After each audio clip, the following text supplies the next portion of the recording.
Hello, Nets fans. Disappointing night for us. Remember, find us at ogbasketball.com, netsrepublic.com, all those places, Dash Radio, iTunes, YouTube. I always miss out on one, Nick. Blog Talk Radio. That's the one, Blog Talk Radio, but that's the voice of Nick Fay. Nick, how you feeling, bud? I'm doing okay, Jack. It's been a rough sports night over here. The Nets got killed by a Jimmy Butler, almost buzzer beater three, and then my football team, the Green Bay Packers, pretty much just got eliminated from the playoffs. So, sour sports night over here, but I'm ready to talk some Nets. Yeah, at least you get to vent to me, and that's what always the best thing about the buzz is whenever we're feeling down. We have this outlet, so to speak, part of my pun, because you are a host of the NBA outlet as well. But Nick, what went right? What went wrong? Let's start with what went wrong, and then we'll get into the positives. Obviously, the Sixers came back. The Nets were up as much as 20 in this game. In that late third quarter and then the fourth quarter, they really took over. Sixers won the fourth quarter 38-23. Joel Embiid, Jimmy Butler just had big buckets down the stretch. The Nets offense went stagnant for a while. They couldn't get D'Angelo a shot, who had a huge night, arguably his best night in a Nets uniform. 38 points, 16-28 from the field, 8 rebounds, 8 assists, almost a triple-double, only 1 turnover. So D'Lo was great. The Sixers kind of reacted to that. They started double trapping him, and the Nets offense couldn't get going, even though Spencer Dinwiddie had a great night himself, 31 points, 11 of 15 from the field, 4 or 5 from deep. So the two guards had really good nights, but the rest of the team wasn't amazing. Jared Allen had some good moments. There also was some bonehead moments from him as well. Joe Harris and Allen Crabbe struggled again from the three-point line. Rondé was in the starting lineup. He had some good energy, but not like a huge impact offensively. It's just like everything was going right for the Nets in that first half, and then late in that third quarter, the Sixers made adjustments, and the Nets really couldn't react well enough. Yeah, I remember on my lunch break today, I was able to watch it, and I was just like, man, D'Lo is feeling it. And, he was just nailing everything. Those mid-ranges that you normally consider bad shots, he was just hitting everything. The bank was open. It was just a wonderful night, and it was awesome to see that from him. And Dinwiddie, specifically, we talked about it with Brian on a previous buzz, the fact that when they're performing both at their best, we generally look awesome, i.e. that Wizards game as well. And, in this one, it was basically a Jimmy Buckets dagger that sort of put the nail in the coffin. But talk us through that play, Nick. Joe Harris was guarding him, I believe. Joe Harris was guarding the inbound on Ben Simmons. Then Rondé was on defense, on-ball defense on Jimmy Butler. Rondé did a solid job, forced Jimmy Butler to his right where he kind of hit that game winner against the Hornets. Step back three, tough shot. He made it. It's not like RHJ was in bad position. Maybe he could have crowded him a little bit more. Then you risk the foul. The Nets were up at 1 at that point. There was 10 seconds left when the Sixers started the possession after the timeout. So overall, I don't think the defense was bad. It was just a great player hitting a great shot. Yeah, and I think the video is already making the rounds of the comparison. When I saw the shot, I watched the mini notification on my phone, I'm like, it's like exactly the same as the Hornets game. And that's what they got in there for. The Sixers from their side of things, they're a notoriously non-ISO team when it comes down the stretch, and that's generally what you want to do. You want to take the last shot, and when you have a guy like Jimmy Butler, man, he can just make those shots down the stretch. It'd be nice to see him in a Nets uniform one day, but we'll save that for another day. But Nick, what was the cause of the breakdown? We scored 32 points in the first, 36 in the second, 34 in the third, and then it all went downhill 23 in the last. Yeah, so, during the first half of the game and the most of the third quarter, the pick and roll defense by the Sixers was pretty terrible. D'Angelo and Dinwiddie are getting whatever they want. Allowed D'Lo to really get his rhythm going, getting open mid-range shots, getting to the rim, getting inside. In the late third quarter and the fourth quarter, what they did, they started trapping, doubling, D'Angelo specifically off every pick and roll. They also did it Spencer a little bit too, just kind of taking the rhythm out of the Nets offense. They weren't able to get anything going. And then, the lack of creators and, playmakers on the Nets offense, other than those two, made it tougher for the offense to get going. And like I said, some of the other guys couldn't knock down open shots. I got a couple good looks for Joe Harris, just wasn't feeling it tonight. And I think they just couldn't capitalize. And you mentioned Jimmy Butler. Not only was he big, knocking down the big shots, he just was very active defensively in that fourth quarter, getting on the ground for loose balls and everything. It's just like the Sixers wanted a little bit more in that fourth. Yeah, obviously Jimmy wasn't there the night where we sort of tore apart the Sixers, and probably what was probably our best performance of the season. But I think the performance itself, if we hadn't got the win, it would have glossed over a lot of really sort of important issues in terms of the negative side. In the fact that we chatted a little bit before we started recording that the Nets' depth, while we see it as a weapon, it's not a weapon when you have your depth guys not showing up, be it Alan Crabb, be it Damari and Carroll, be it Jared Dudley. It doesn't give like those. We need like Travion Graham to get back. We should see more of Rodion's Kurtz. What are your thoughts on those sentiments? Yeah, no, I agree, Jack. I think you need some consistency, especially for guys you're looking to knock down a three-point shot. I think the Nets need at least Joe Harris or Alan Crabb to be hot from three. One of those two to really have a chance. Obviously, Spencer was good tonight from deep, but still, you need some production. Jared Dudley, I think at this point in time, like it's not bad if he plays, here and there a couple minutes, but I'd rather see Rodion's. Jared Dudley just doesn't have the energy. He's defensively, he tries to sell a lot of calls. He never gets them. So it just ends up being a foul on him or, an easy bucket for the other team. There was one possession in the fourth quarter where Joel Embiid kind of just gave him a little shove where, it could have been a foul call, but the refs aren't always going to call that. He ended up throwing the ball off the backboard and dunking himself. You're looking for somebody to be a little bit more physical, a little bit more toughness. Yeah, and I think, all those sort of guys are wing/forwards, and those are the sort of spots where we could have used tonight against a guy like Jimmy Butler, who is, Could use Karis LeVert tonight. Karis LeVert plays tonight, then that's definitely win this game. I feel like we're going to be saying that quite a bit throughout the season. We're up to like, episode 50 something, and by the time it's episode 100, we would have mentioned Karis LeVert. Maybe we could use Karis LeVert tonight. But Nick, what could have helped us down the stretch? Could D'Lo have made adjustments? I'm sure I went on Twitter like on my lunch break for like 5 minutes, my snack break, and obviously Coach Kenny gets plenty of the criticism. But what if you were in Coach Kenny's shoes, if you were in D'Lo's shoes, what would you have done differently? Well, there was one other thing that was really strange I just want to mention before I move on, is Ed Davis was originally not called for a foul in the third quarter. I saw that, yeah. And then in the fourth quarter, they said the foul was called on Davis in the third quarter, and then he ended up fouling out. We don't know if the Nets knew the exact call at the time, but it was a mistake by the refs, and they really didn't go over it well. And obviously not having Ed Davis in that fourth quarter, who did a solid job at Embiid, with a couple fouls, obviously already having, 5 or 6, whatever you want to call it. I felt like they could have used him in that fourth quarter, and that really hurt. And then just obviously there was a couple of Joel Embiid travels that really didn't get called. There was one where he took 4 or 5 steps. It was pretty clear he dragged his foot. But, 2-minute reports is kind of the Nets thing. But going over, when the Sixers were on that 12-0 run, there's a lot of talk about Kenny needing to call the timeout. Honestly, I can see why you want him to call a timeout, but you also have to look at it that you kind of need to keep your timeouts for later in the game, because if the Nets had one more timeout, the inbound where Carroll couldn't get it in, they had to turn the ball over with 0.4 seconds left, there's a chance that they can come up with a better play, run something different, reacting to what the Sixers set was out there. So I think timeouts are a little bit more valuable than people are, acting. But I think D'Lo probably could have tried to be a little bit more aggressive. His teammates also could have done a better job of making sure he got open. And other guys just need to step up in that fourth quarter and just kind of do some of the things that they were doing throughout the game. Defensive energy dropped in the fourth. Also, there was a couple stupid passes. One pass specifically from Rondé Hollis-Jefferson. He was in the post. He just lobbed it over to Spencer Dinwiddie. It was an easy steal for the Sixers. Then Dinwiddie tried to throw a lob pass to somebody, and it was just way off. Some of these passes that are making the fourth quarter, you can tell it's a team that's just not used to being up. We talked about closing out games being a big deal. The Nets in closing out games last year were down a couple points. This year they're up a couple points, and they still don't know really how to handle it.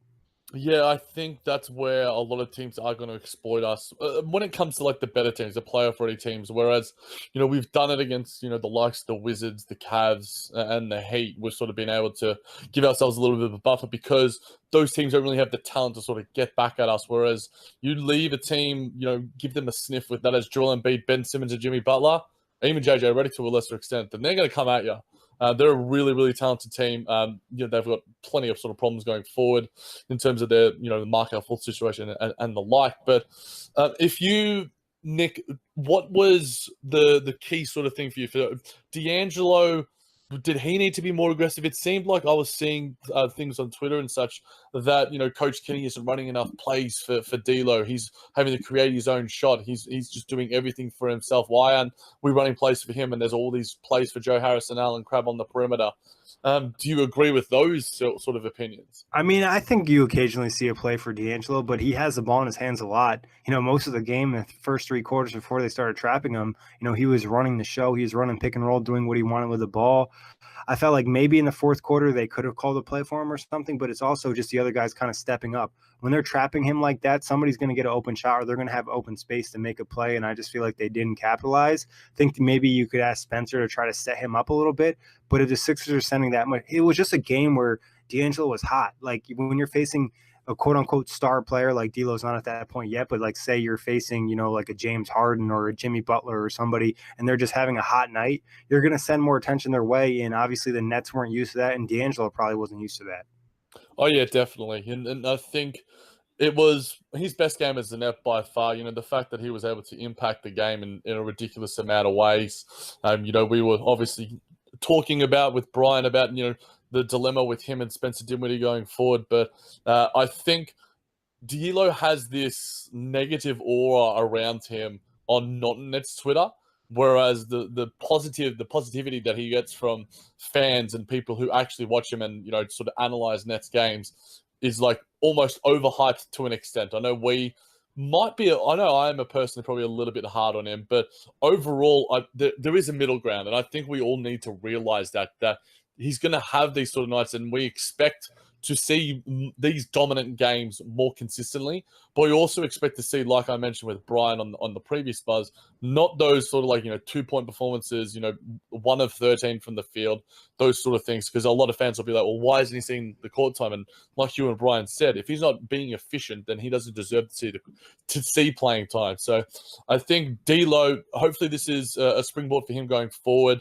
Learning to sort of be able to counteract what an opposing defense is giving to him as well, and sort of looking for his open teammates in that sort of sense. But this should be a nice springboard for him heading into the Jazz game. Yeah, I mean, it definitely should be a confidence booster.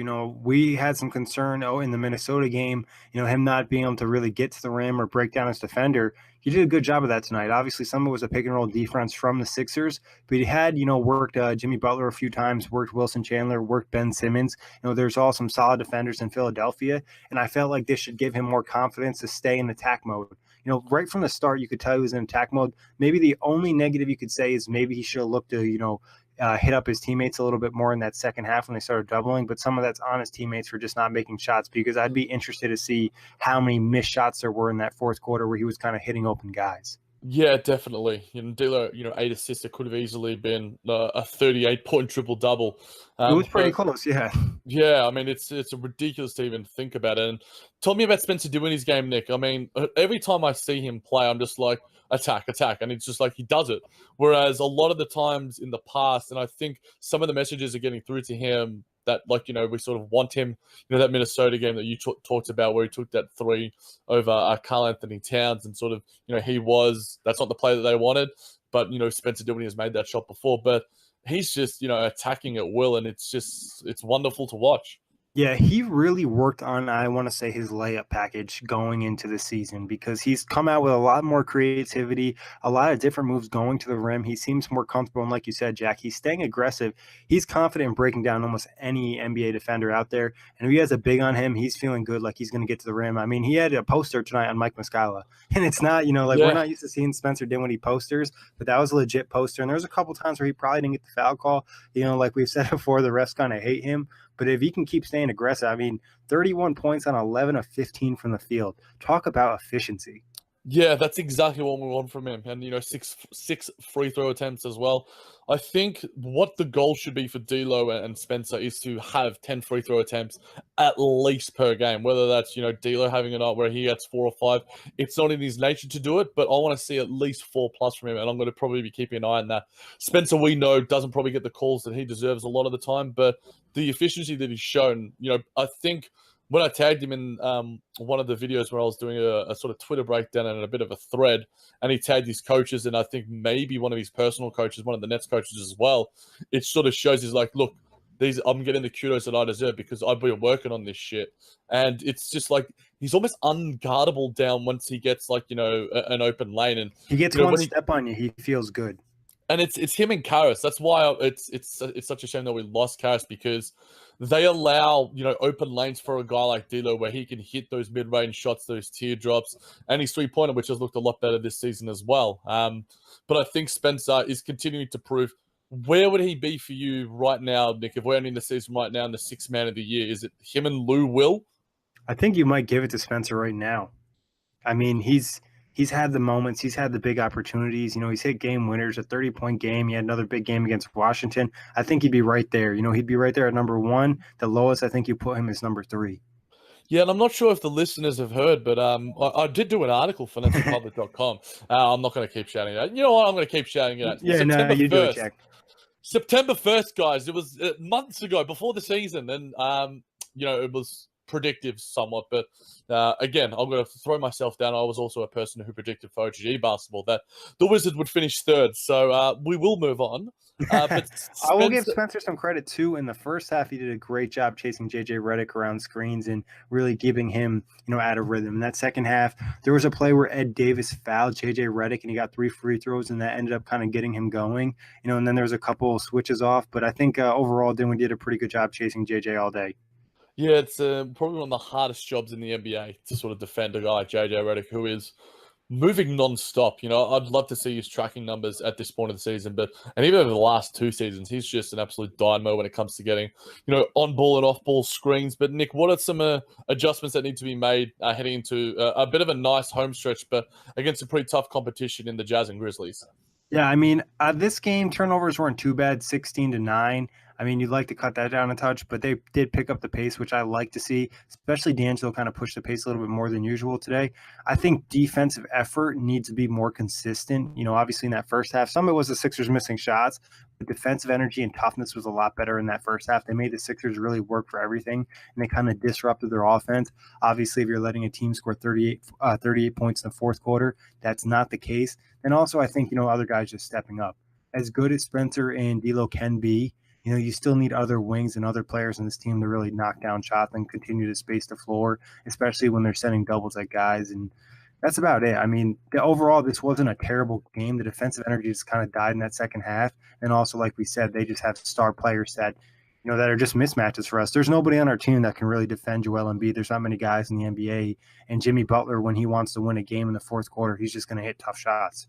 Yeah, those guys are nigh on unguardable, and the star players are, and hopefully the Nets get one of those guys soon, or one of our guys develops into that, or we get one in the draft. But Nick, predictions against the Jazz. This is a team that's been, very up and down, and the Grizzlies. So we have a homestand, a pretty nice homestand after we've been on the road quite a bit. Couple of days off gives us some time to reset. Do you think we get the W? Yeah, I think they need to get the W against the Jazz, especially after, a game where they played pretty well. You could see the energy bounce back after the Timberwolves game where they really didn't have energy. And I don't think Utah has been great on the road this year. I mean, their season hasn't been good in general. Utah, actually, they're decent on the road, 7-6, so scratch that. But I feel like, they have a chance to win this game. It's not like Utah offensively is putting up a ton of points, and defensively, they are still good. But the Nets have had no issue really scoring this year. It's been defensively. And if a team is kind of stagnant already, just don't let them kind of have easy shots. Yeah, for us being like a top 10 offensive rating team against the Jazz, who have had their struggles defensively, I think we just need to stick true to what our offensive schemes are and sort of, like you sort of said, turned up that defensive energy. But guys, Nick, thank you as always. And guys, you know where to find us. Nick, you do it because I'm no good at it. You probably got it written down, or you've got it embedded in your long-term memory. Yeah, I have it embedded in my head. So you can find the Brooklyn Buzz on iTunes, Blog Talk Radio, OTGBasketball.com, NetsRepublic.com, Dash Radio, and YouTube. As always, thank you everybody for listening, and a pleasure, Jack.